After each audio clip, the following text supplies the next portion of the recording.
Hi guys, Romans here and welcome to another music review. I review every album from a viewpoint of a musician, as I am a singer, songwriter and a bass player from our own group Jakobe. And last year we have released our debut album called Pursuits in Life. What makes it unique is that it's a heavy prog rock without guitars. Instead you have drums, bass, saxophone and keyboards. You can check out 2 of our music videos on my YouTube channel. We're building our own monument and Fake the New Kind of Beauty, and also a studio live take of A Way to Oppose.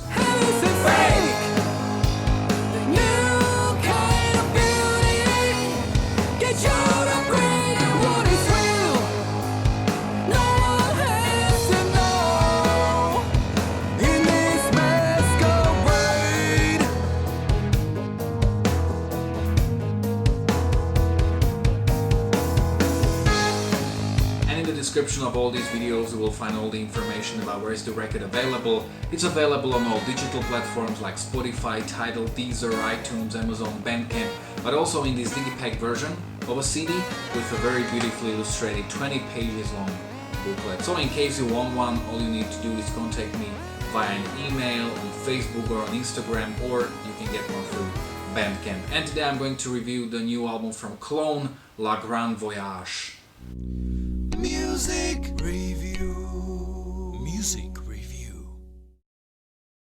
Klone, and that's with K and not C, is a French art rock band, even though stylistically this album goes into different territories which I will mention.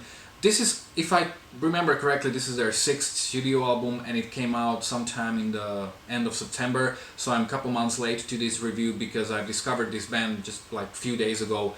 And this is quite possibly the last review of this year. I've heard this album 8 times, so let's dive right into the review. The album opens up with the track Yonder, and it has that great atmosphere from the start. And upon the first couple of listenings you may have that feeling that all the songs are kind of samey, because they are.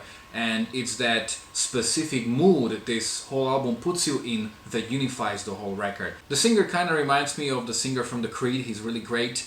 And after the more atmospheric textural beginning, we hear those heavy but slow guitars with piano in the background, which is not something I've heard very often before.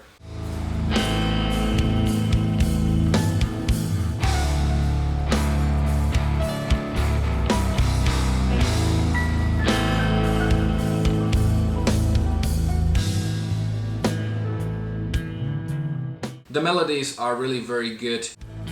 Spread the lights when the sky is gray. Let things arise and roll to carry on. The second track, Bridge, is very similar in that vibe, but it seems like the guitars are kind of showing 2 faces on this album. Sometimes they play those heavy chords that support the music, but more often they just play textures, creating a very post-rock environment in this album, and Bridge is a very good example of that. I also like some subtle synths towards the end. Come now, they don't care about you and I.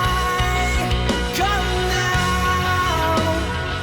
And it seems like with every track they try to do something different towards the end. Like with the first track we hear those orchestral arrangements, then with the next track, for example, they sort of tighten up and get a little heavier towards the end. Sealed continues pretty much in the same way as the previous track, and it has a very good chorus that sounds uplifting. It kind of creates this image of you sitting on clouds and watching the world, kind of like the album cover. The only ways to find and dread for your dreams to leave and go.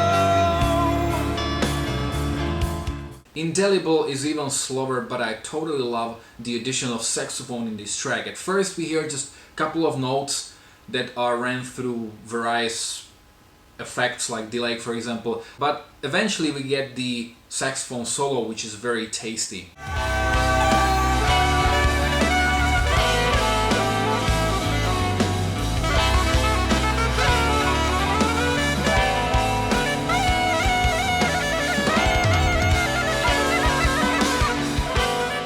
Keystone has a nice bass opening, and I think it's all about maintaining the atmosphere, in this track even more so than with the rest.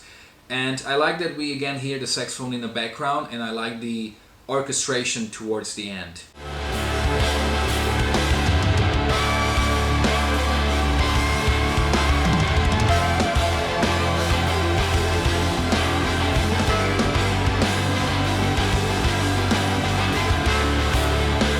Hidden Passenger is similar to the first track in that we again have those textural guitars, but also those heavier parts, and especially that heavy chorus is just really great. Leaving the better place.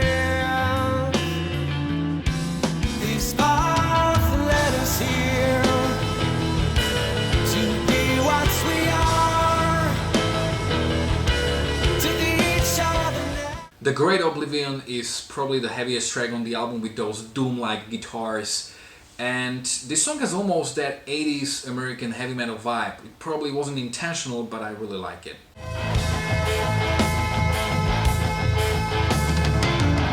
No man, no bird, and no more living soul, no fate. Then the next track, Sad and Slow, well, the title kind of says it all. This is a bit of a darker track.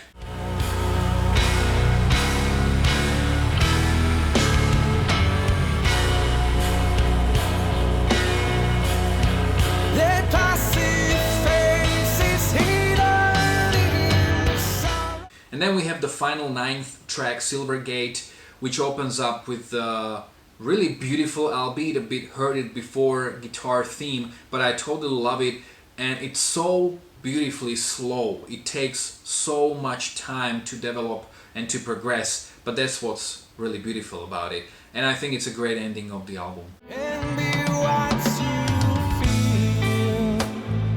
feel. Cycles carry on when others are gone. Answering a name. The band was labeled as an art rock band, which I think kind of suits this, but there are also the elements of progressive or post-rock, but also of doom metal to a certain degree. And this is a very, very, very slow album, but not only from the rhythmical point of view, but also in how fast it will grow on you. Upon the first couple of listenings, you may kind of feel like you're listening to one song for 40 plus minutes, and you won't be able to differentiate between the tracks. And some people may say that the songs are too similar to each other. Yes, that's true actually. The songs are pretty much the same, but considering that the running time isn't too long, it's I think 47 minutes, this album really succeeds in creating that atmosphere, and it will maintain that atmosphere from start to finish. So it's really great just to sit back and imagine that you're somewhere in space, or flying through the clouds. And I really like the album for what it is. And if you really look deeper beneath all of that, there are actually really great melodies that will make you want to keep coming back to it. I really like this album. Are you a Klone fan? You can let me know in the comment section below whether you have listened to this album and whether you agreed or disagreed with me. You can also let me know how well do you think it compares to their previous stuff, which is maybe your favorite album and which one should I listen to next. You can follow me on Facebook or on Instagram. You can find the links to both in the description of this video below. If you like this review, don't forget to like, to share, to subscribe. You can check out my own original music, my live performances, my worst to best series, and quite a lot of other reviews as well. Thanks a lot for watching.